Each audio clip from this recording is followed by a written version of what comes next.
Hey there, welcome.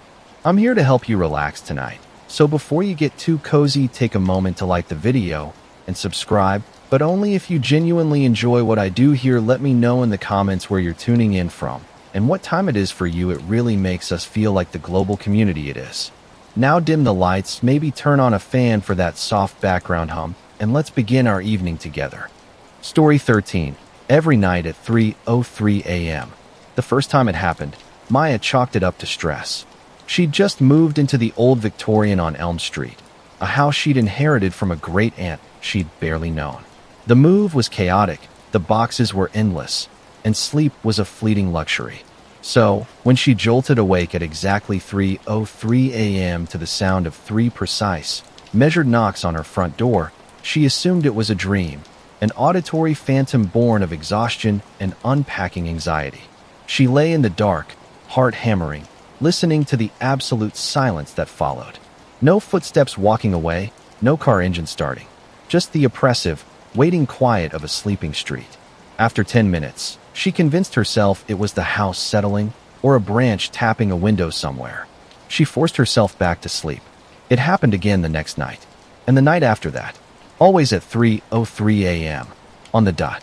The same 3 knocks. Tap, tap, tap. They weren't loud or aggressive.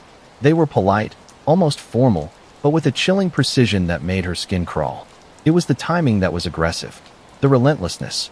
By the 4th night, the fear had curdled into a cold, hard certainty. This was no dream. This was not the house settling. This was intentional. She lay in bed, eyes wide open, watching the digital clock on her nightstand flick from 3:02 to 3:03. Her breath hitched in her throat. A second of silence stretched, taut and expectant. Then, right on schedule, tap, tap, tap. 3 knocks. Unmistakable. Final. This time, she didn't freeze. A raw, panicked anger surged through her. Who the hell was doing this? She threw off the covers, her heart a frantic drum against her ribs, and marched to the front window. She didn't turn on any lights, carefully peeling back a corner of the heavy curtain to peer out into the moonlit street. The porch was empty. The street was deserted. No shadows moved between the trees. No car idled at the curb. It was as if the knocks had been generated by the silence itself. The next day, she invested in a doorbell camera, a small, modern sentinel to guard her ancient door. She installed it herself, her hands shaking slightly as she drilled into the wood, the physical act of defiance against the formless fear. That night, she went to bed feeling a sliver of victory. She would have evidence. She would have a face. At 3:03 a.m., the knocks came again. Tap, tap, tap. The same rhythm. The same polite, terrifying precision. Her phone, on silent, lit up with a motion alert. Her breath caught as she fumbled for it, opening the live feed from the camera. The video showed her empty porch. The motion sensor had been triggered, but there was no one there. The 3 knocks had sounded, but the camera had captured nothing. No hand, no figure, no blur of movement. It was impossible. A cold dread, deeper than before, seeped into her bones. This wasn't a person. This was something else. Desperation led her to the local police station the next morning.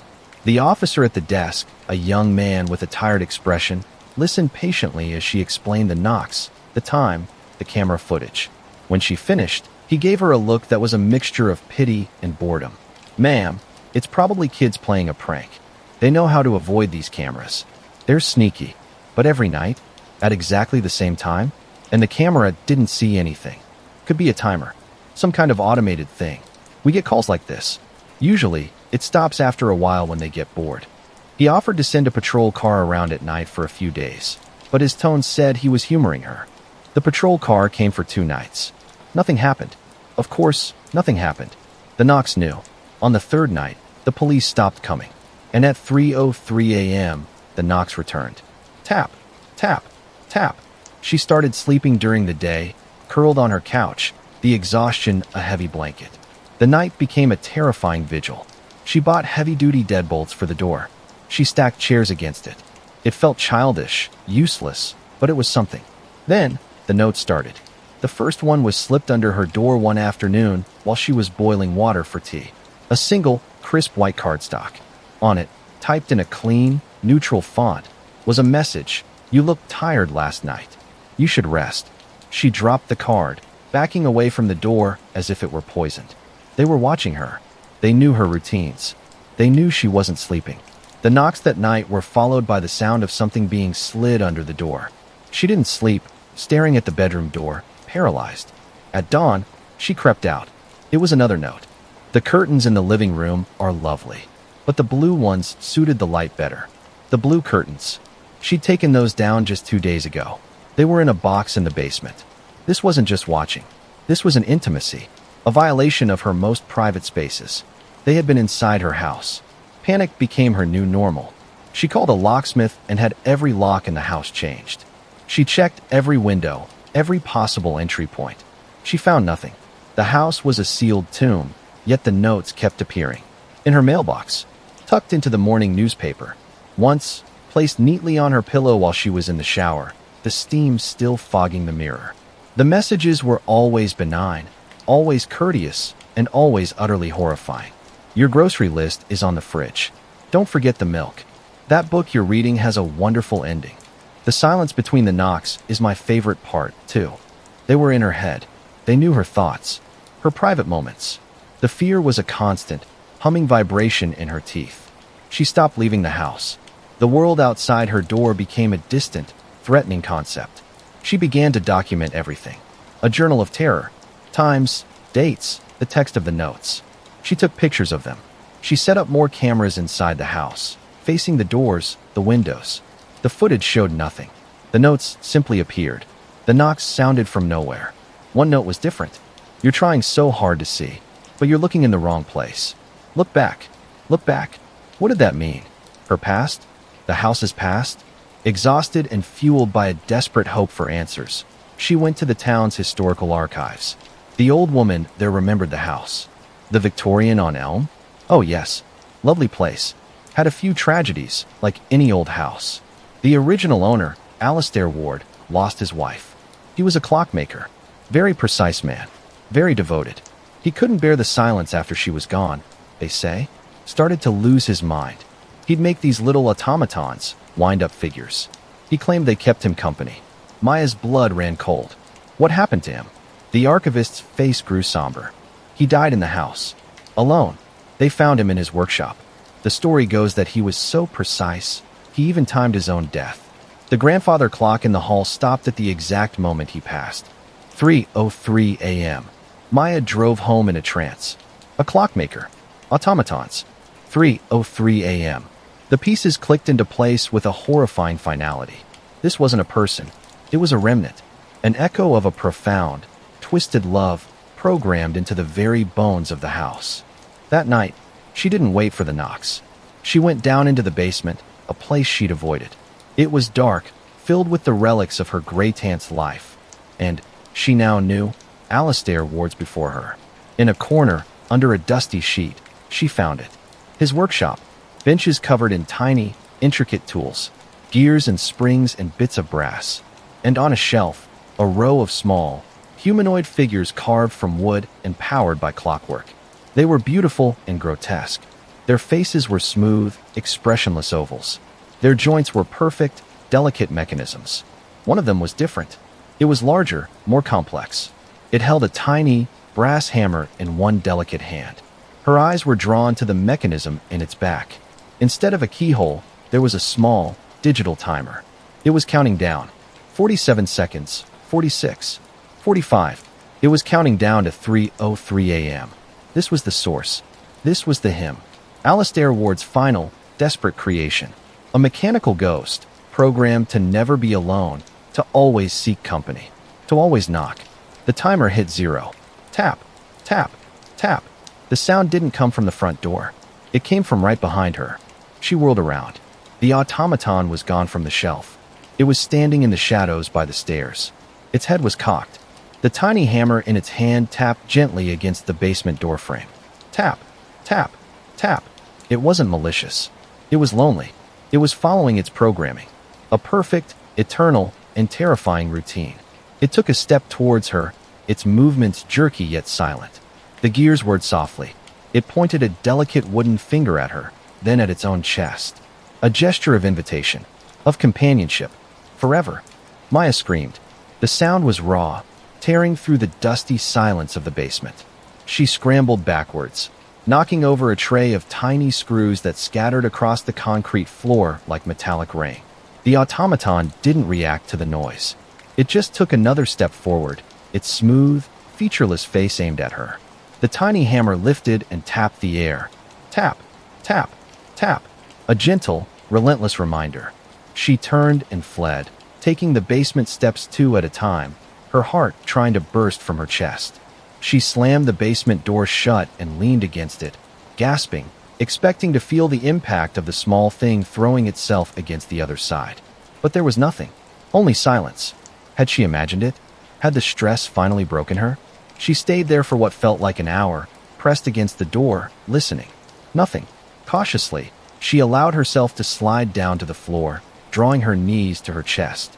She was trembling uncontrollably. It was real. It was all real.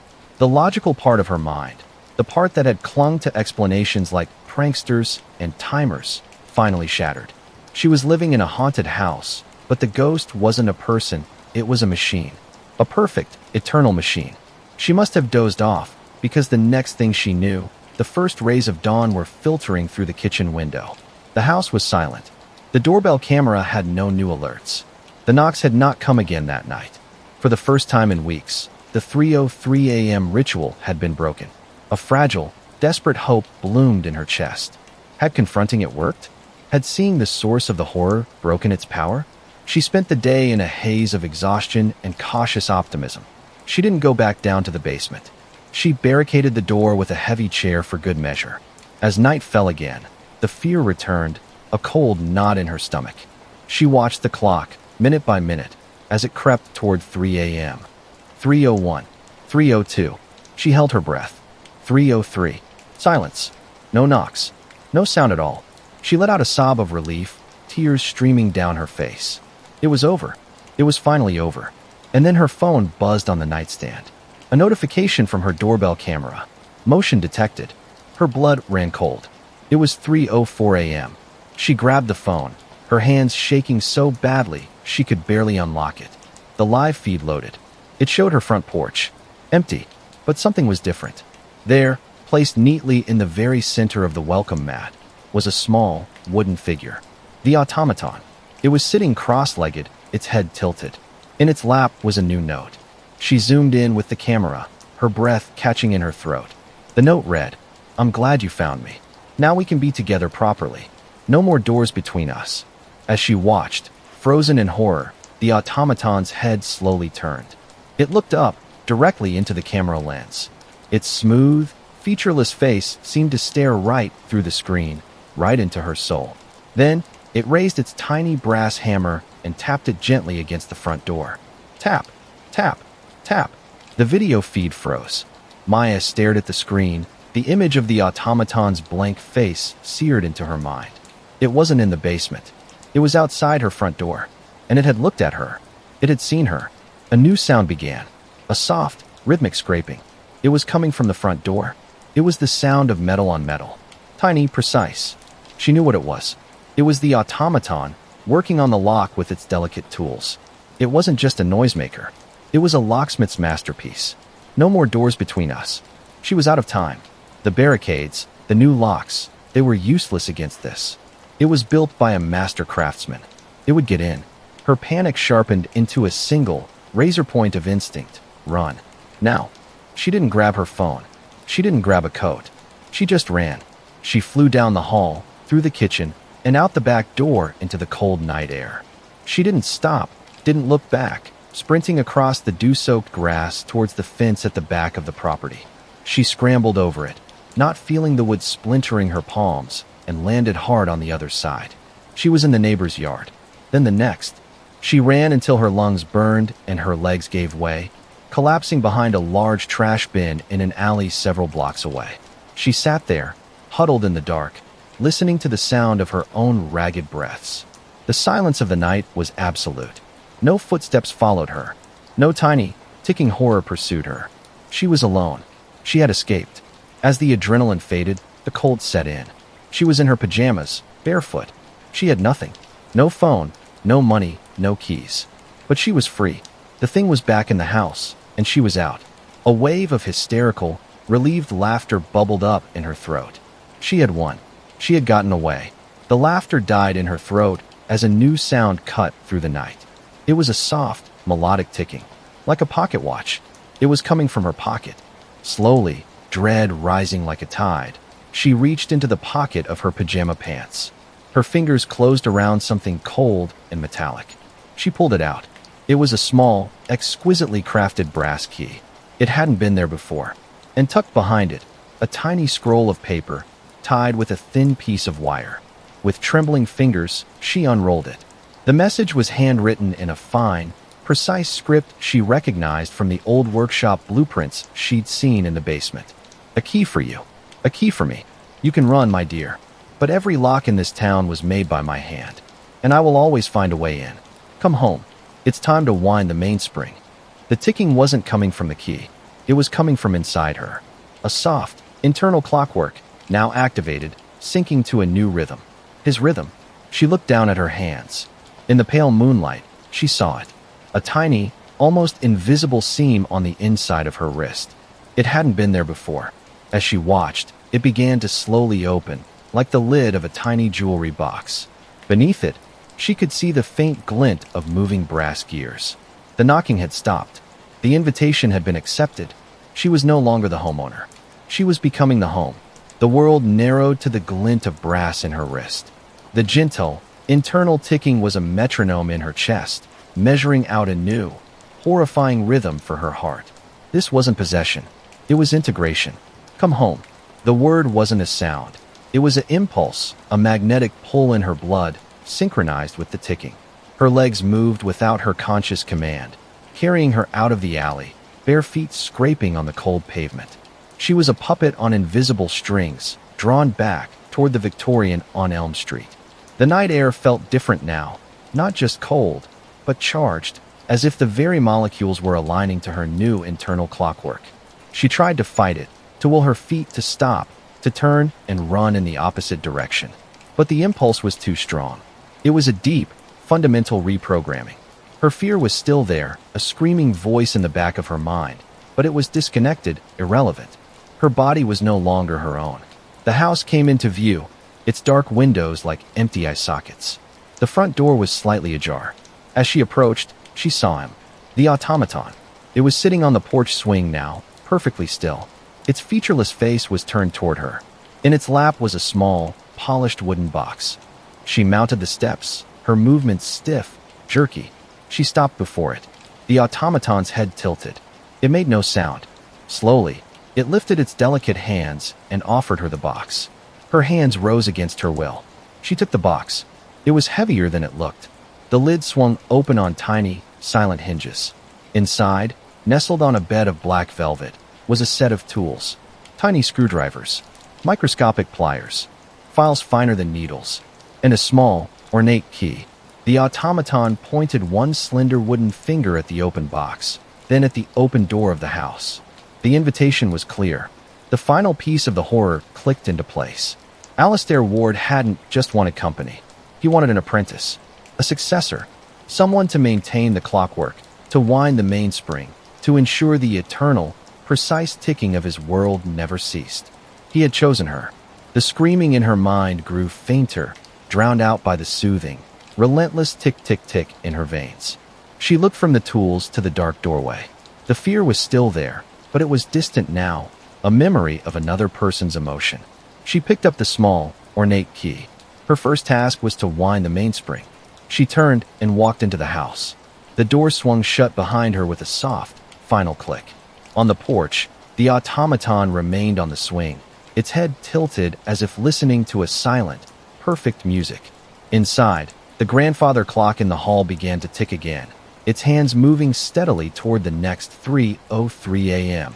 The inside of the house was no longer the familiar space she'd tried to make her own.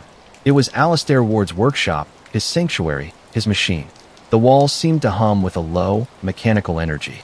The air smelled of oil and ozone. Dust motes hung motionless in the air, as if time itself had been suspended. Her feet carried her to the basement door. The chair she'd used to barricade it was gone. The door swung open at her touch, revealing not the dark, cluttered space from before, but a softly lit chamber. The workbenches were clean, organized. Blueprints she hadn't seen before were spread out, detailing the house's internal structures, gears hidden in the walls, pendulum systems in the foundations, a network of brass veins running through the house's skeleton. The mainspring. The blueprint indicated its location was in the heart of the house, behind the grandfather clock in the main hall. She walked to the clock, her steps echoing on the hardwood floor. The ticking was louder here, a deep, resonant thrum that vibrated through the soles of her feet. She fit the ornate key into a hidden keyhole on the clock side panel. It turned with a satisfying click.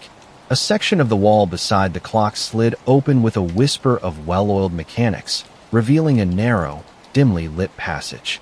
Cold air, smelling of ancient oil and metal, washed over her. Without hesitation, she stepped inside. The passage led downward, spiraling into the earth. The walls were no longer plaster and wood, but raw earth reinforced with intricate brass supports. The ticking was deafening here, a physical pressure against her eardrums. The passage opened into a small, circular chamber. In the center of the chamber, massive and gleaming, was the mainspring. It was a colossal coil of polished brass, thicker than her body, slowly turning, powering the entire house.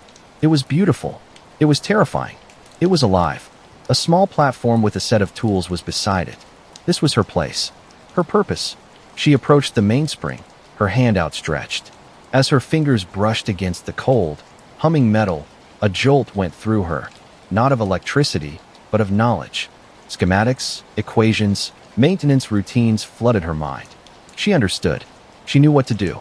She picked up a tool, a long, calibrated wrench, and began her work. The internal ticking in her wrist synchronized perfectly with the rhythm of the mainspring.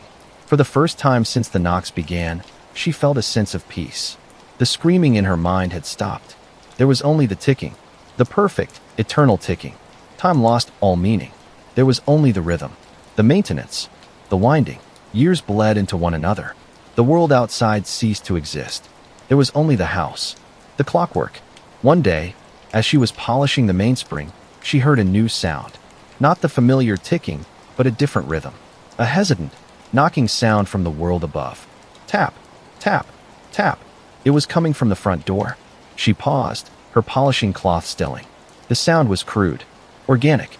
A memory stirred, faint and distant, like a dream from another life.